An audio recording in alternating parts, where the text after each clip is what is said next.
Olá pessoal do primeiro ano, vamos aí revisar o nosso conteúdo da nossa segunda unidade, certo? Vamos começar com o texto descritivo e as características, né? E também os gêneros, certo? Então, o texto descritivo é um tipo de texto em prosa ou em verso que apresenta de forma detalhada as características, impressões, qualidades, sensações e observações ao ponto de elaborar um retrato, uma fotografia por meio das palavras, para que o leitor visualize o que está lendo. Então, uma fotografia verbal. A descrição é de tal forma que a pessoa consegue imaginar ali todas aquelas descrições, certo? A descrição pode ser de objeto, pessoa, animal, lugar, fato científico, acontecimento histórico ou do cotidiano em um momento estático. Portanto, em um momento paralisado. Quando você vai fazer a descrição de um determinado momento do cotidiano, não tem essa questão do temporal, certo? Então, um momento estático ali. E tudo isso pode acontecer dentro de vários gêneros, ok? Então, quais são as características de um texto descritivo? Retrato verbal, características físicas ou psicológicas do que se pretende retratar. Por exemplo, características físicas: cor, textura, altura, comprimento, peso, vegetação, localização. Características psicológicas: tristeza, nervosismo, alegria, etc. Presença de adjetivos e substantivos, ausência de ação e relação de anterioridade e posterioridade entre as frases. Como eu disse, a questão do tempo aí não tem na descrição, tá? Presença de verbos de ligação, verbos flexionados no presente ou no passado.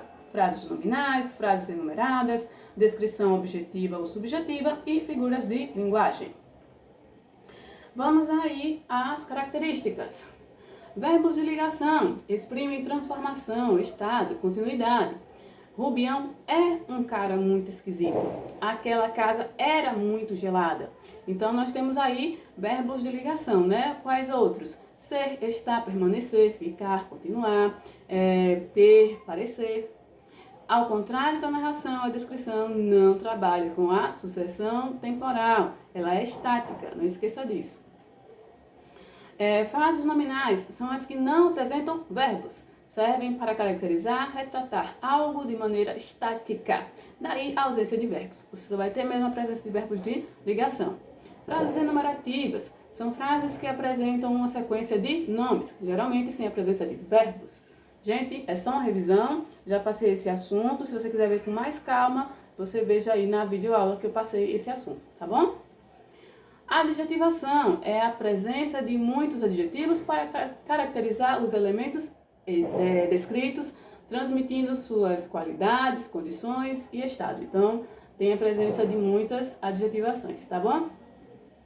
Figuras de linguagem são recursos expressivos usados, né, na descrição. Então, prosopopeia, comparação, metáfora, sinestesia e onomatopeia. Descrição subjetiva e descrição objetiva. Na descrição objetiva, é a não literária, então a denotativa. É a descrição que procura descrever, foi ótimo. É o texto que procura descrever alguma coisa de forma exata ou mais próxima possível da realidade, certo? Através de características concretas, sem atribuir impressões pessoais, certo? Então, na descrição objetiva, não tem impressões pessoais.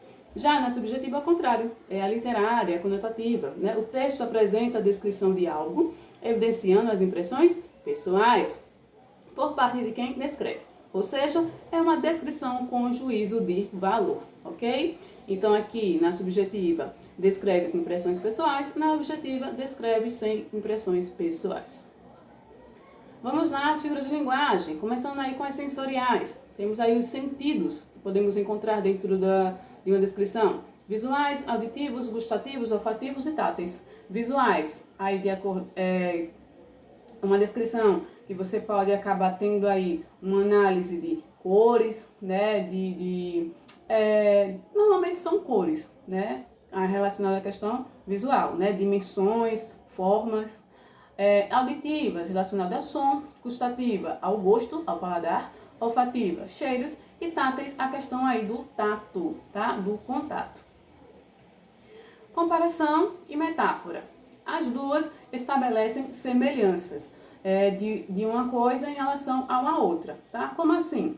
Uma palavra que sai do seu sentido real para um sentido figurado, tá? Por ser aí semelhante a essa outra coisa. Por exemplo, você é uma flor.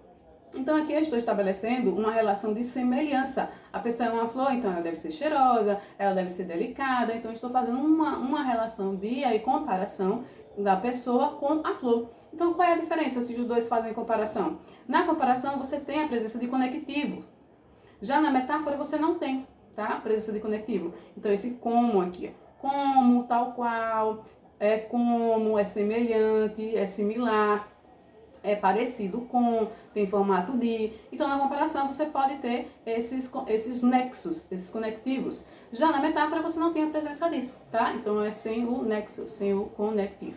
É isso. Comparação e metáfora. A diferença entre esses dois, ok? Catacrese, palavra utilizada para suprir a falta de uma palavra específica para determinada coisa.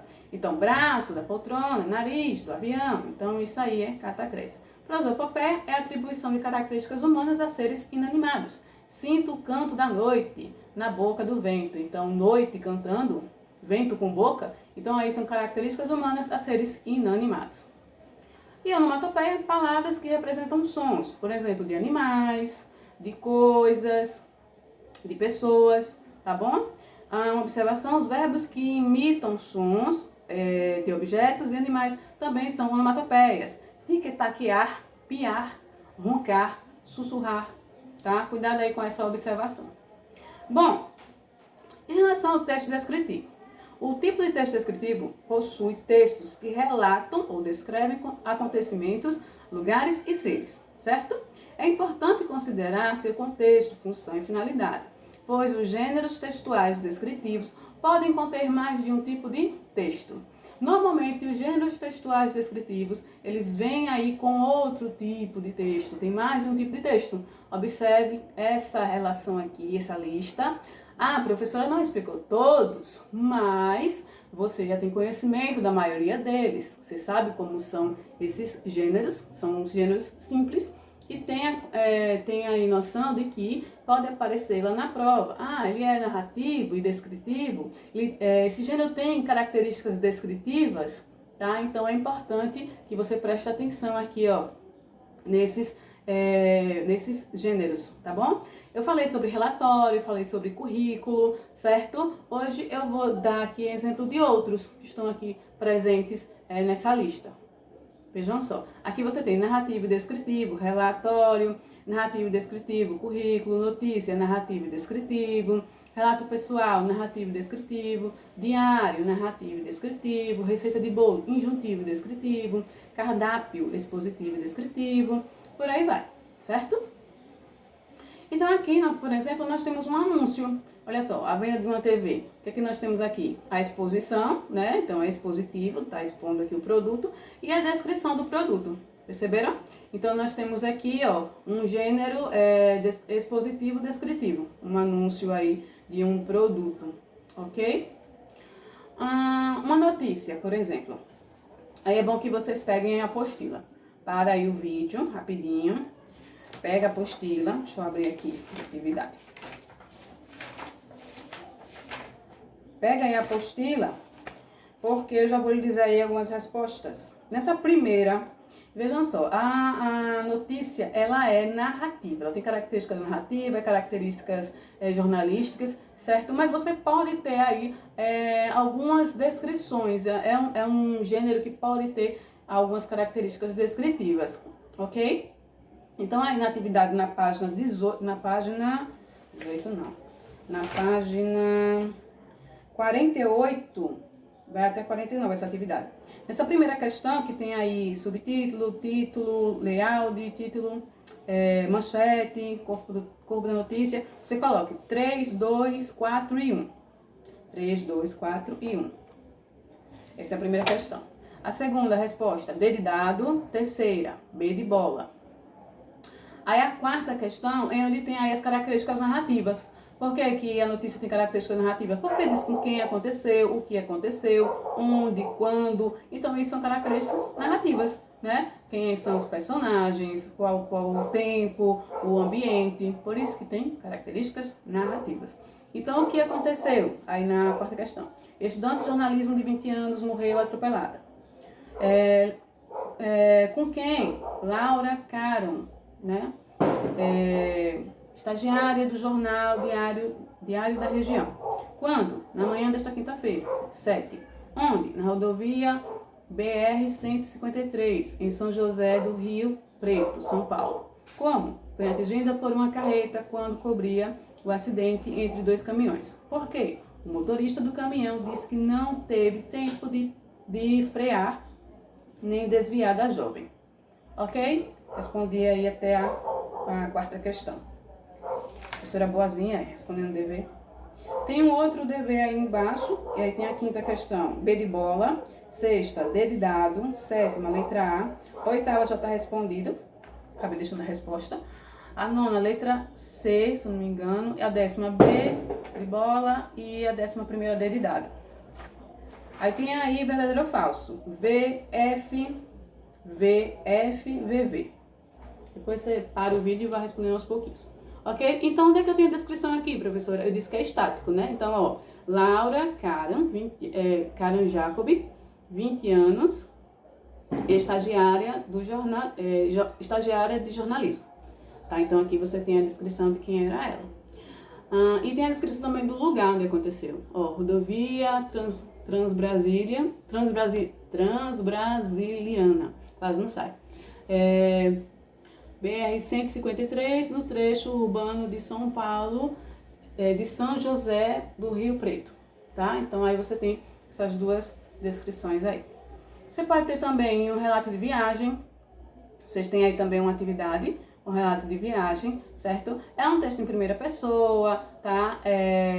No caso, a personagem é o próprio narrador, tá? E o que é que chama atenção nesse relato de viagem que está aí na apostila de vocês, na página 55? As características de um relato de viagem estão na página 54 e 55.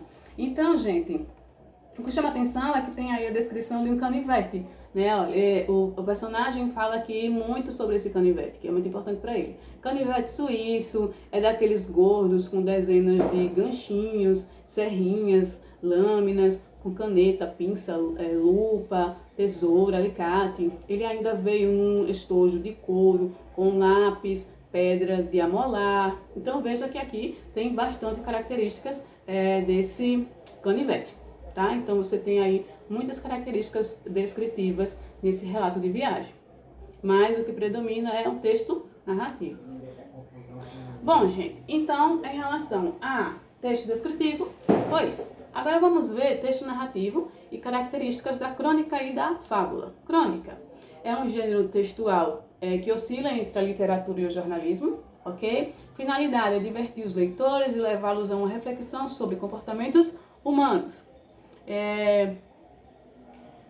Quase sempre é um texto curto, tá? Apresenta uma visão poética e pessoal do cronista sobre o fato colhido do noticiário jornalístico ou em situações corriqueiras do cotidiano. A crônica se desenvolve a partir de um fato principal colhido da realidade e que apresenta passagens fictícias. Você pode encontrar passagens fictícias em uma crônica. Enredo: início, complicação, desenvolvimento, clímax e desfecho. Personagens são poucos, tempo e espaço limitado. Narrador pode ser personagem ou observador. A conclusão pode ser surpreendente. Onde é que é publicado? Jornais, revistas, livros, sites e rádios. A linguagem é pessoal, né? No caso, então, é subjetiva. Figurada, de acordo com... Também pode ser figurada. E de acordo com a norma padrão, podendo ser menos ou mais formal. Bom, crônica... A finalidade é divertir os leitores e levá-los a uma reflexão sobre comportamentos humanos, tá? Quase sempre é um texto curto, tá? Apresenta uma visão poética e pessoal do cronista sobre um fato colhido do noticiário jornalístico em situações corriqueiras do dia a dia. A crônica se desenvolve a partir de um fato colhido da realidade e pode apresentar passagens fictícias. Eu acho que eu repeti esse pedaço, deixa eu ver aqui. Não, tá certo. Vamos lá. Quais são os tipos de crônica, então, que podemos encontrar? Crônica histórica, lírica, filosófica, humorística, jornalística, argumentativa, entre outros, tá bom? E a fábula são histórias curtas, finalidade, apresentar um ensinamento a partir de uma crítica dos comportamentos humanos também, tá? Bom, que comportamentos são esses? A disputa entre o forte e o fraco, a esperteza e a lerdeza, a ganância e a bondade, a gratidão e a avareza, a bondade e a ruindade, certo? Esse ensinamento se chama moral da história e é apresentado em uma frase no final da narrativa. Personagens são personificados, são animais, né, que têm características humanas, mas pode aparecer humanos na história, mas a maioria das personagens realmente são os animais personificados. A linguagem é de acordo com as regras gramaticais, ou seja, norma padrão, e os verbos são apresentados no passado. Narrador é observador, certo? Os fatos ocorrem em tempo impreciso, indeterminado, porque começa com era uma vez, certa vez, então não tem aí a precisão de quando isso aconteceu. O espaço também é pouco preciso, pois não há muitas informações sobre o local onde a história acontece, e esses textos são atemporais, pois seus ensinamentos servem para qualquer época da história humana, ok? Como eu já havia explicado isso a vocês na última aula, a questão aí de ser atemporal, não esqueça disso. Então, quais são os nossos assuntos? Texto narrativo, crônica, fábula e suas características. Texto descritivo, características de gêneros, ok? Gente, um beijo e até a nossa próxima aula.